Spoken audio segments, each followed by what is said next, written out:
ঝাড়ু ঝাঁটা নিয়ে মিছিল করতেছে একটা আলেমের বিরুদ্ধে। আরে ভাই, উনি তো নিজে ভুল স্বীকার করেছেন যে আল্লাহ যেন ওনাকে মাফ করে দেন। বিএনপির ভাইয়েরা এর আগে দেখলেন তারেক রহমানের বিরুদ্ধে একজন সমালোচনা করলো, কটূক্তি করলো, প্রশাসনের লোকজন তাকে ধরে নিয়ে গেছে। আবার বিএনপির তরফ থেকে অনুরোধ করা হলো, যেহেতু বাক স্বাধীনতা আছে ছেলেটাকে ছেড়ে দেন। বাস ছেড়ে দিয়েছে। কথা বললেন না কেন? তো আমির হামজা ভাই ভুল করেছেন, তার বক্তব্য আসলে কোনো মতেই যায় না। উনি যে উদাহরণ এক্সাম্পল ব্যবহার করেছেন, যে কথাটা বুঝাইতে চেয়েছেন, ওটা অন্যভাবে বোঝানো যাইতো। যাই হোক, মানুষ তো মানুষ মাত্রই ভুল হয়। তবে ওনাকে বলবো যে ভাই, আপনার অনেক বিষয় নিয়ে মানুষ যেহেতু সমালোচনা করে, কথা বলার আগে অনেক ভেবে চিন্তে আপনাকে কথা বলতে হবে। কথা বলা ঠিক কিনা?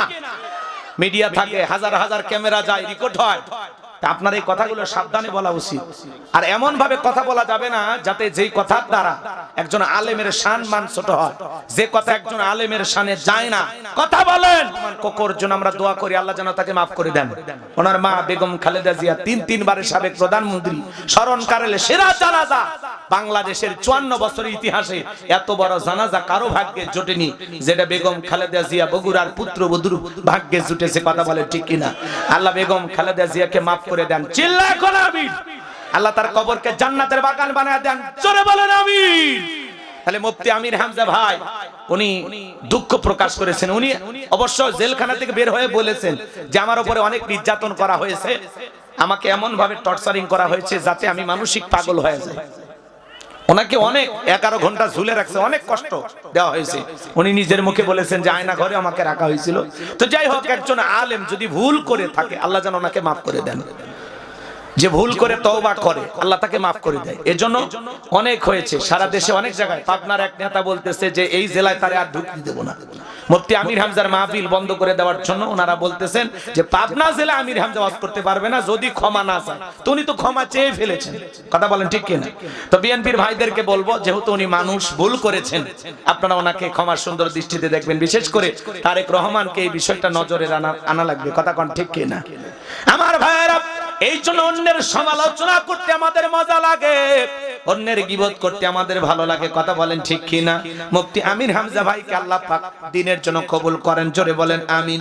আর উনি এমপি পদপ্রার্থী হওয়াতে এই সমালোচনাগুলো আরো বেশি হচ্ছে। কোন কোন জায়গায় ভুল করছে, কি কি বলছে, এগুলো জাতির সামনে তুলে নিয়ে আসা হচ্ছে। এই কথাগুলো বলে তাকে আরো পচানোর চেষ্টা করা হচ্ছে। কথা কন। উনি বলেছেন এই বক্তব্য আসলে কোন আলেম বলতে পারে না। উনি বক্তব্য দিয়ে ভুল করেছেন। আবার এখন ওনাকে বিভিন্ন নাম্বার থেকে মুফতি আমির হামজা ভাইকে হুমকি দেওয়া হচ্ছে, প্রাণনাশের হুমকি দেওয়া হচ্ছে যে যখন তখন তোমাকে হত্যা করা হবে। উনি আবার একটা ফেসবুক পোস্টে বলেছেন যে আমি মৃত্যুর জন্য প্রস্তুত, আমি যদি মারা যাই কুষ্টিয়ার মানুষদের দায়িত্ব দিলাম, আপনারা এই দিন কায়েমের পথে অবিচল অটল থাকবেন, আর আমার 3টা ঘন্টার সন্তান আছে, আপনারা দেখে রাখবেন। আমরা আল্লাহর কাছে দোয়া করি, আল্লাহ যেন আমার ভাইয়ের নিরাপত্তার জিম্মাদারি হয়। জোরে কোন আমিন।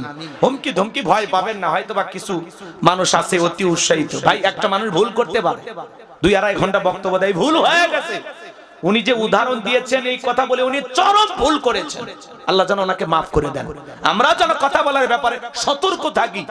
স্লিপ অফ টান হতে পারে, কিন্তু সাথে সাথে সেটা ক্ষমা চাইতে হবে। ওই মাহফিলে যদি উনি সাথে সাথে এই কথাটা কেটে দিতেন, মিডিয়াদেরকে বলতেন যে এই কথাটা এখনই কেটে দাও, তাহলে কিন্তু এই ভুলটা হইতো না। এই যে আমি অনেক সময় কথা বলতে যে অনেক সময় অনেক জায়গায় ভুল হয়ে যায়, আমি তাদেরকে বলে দিই যে ভাই এই কথাটা এখনই কেটে দেন। এই জন্য আমাদের সতর্ক থাকতে হবে। আর আমরা আলেম ওলামা, আমাদের দেখে মানুষ শিখবে, কিন্তু আমরা এমন কোনো কথা বলবো না, এমন কোনো উদ্ভট আচরণ করব না যেখান থেকে মানুষ ভুল মেসেজ পায়। আল্লাহ যেন আমাদের বুঝ দান করেন। জোরে বলেন আমিন। মুফতি আমির হামজা ভাইকে যেন আল্লাহ ক্ষমা করে দেন। আর ওনাকে বলবো, প্রয়োজনে আপনি তারেক রহমানের কাছে গিয়ে হলেও বিষয়টা খোলাসা করে বলেন। কথা বলেন ঠিক কিনা? যেহেতু ম্যাডাম নাই, ওনার ছেলে আছে, উনি বিএনপির এখন চেয়ারম্যান, ওনার সাথে আপনি যোগাযোগ করতে পারেন। ভয় পাবেন না। মৃত্যুর ভয় দেখাইলো, আমাদের অনেকে ভয় দেখায়, ভয় দেখাইলে কি মরে যাবেন? তো ওনাকে যেন আল্লাহ হেদায়েত দান করেন। উনিও ভেঙে পড়েছেন, আল্লাহ যেন ওনাকে সঠিক বুঝ দান করেন। জোরে বলেন আমিন। তাহলে মুমিন বান্দার 2 নম্বরে গুনাহ বলি, والذين هم عن اللغو معرضون মুমিন বান্দার 2 নাম্বার গুণাবলী, অনর্থক কথাবার্তা বলা যাবে না, আজে বাজে কথা বলা যাবে না। এ বাজান আপনি চা খাচ্ছেন, খান, এত গল্প করেন কেন, এত সমালোচনা করেন কেন? আপনি চুপ থাকেন। আপনার জবানের প্রত্যেকটা কথা কিন্তু রেকর্ড করা হচ্ছে। মা ইয়ালফিজু মিন কাউলিন ইল্লা লাদাইহি রাকিবুন আতীদ। বান্দা এমন কোন কথা বলে না, এমন কোন কর্মকাণ্ড করে না যা রেকর্ড করার জন্য আমার ফেরেশতারা নাই। আপনার জবানের প্রত্যেকটা কথার হিসাব একদিন আল্লাহর কাছে দেওয়া লাগবে। কথা বলেন ঠিক কিনা? তাহলে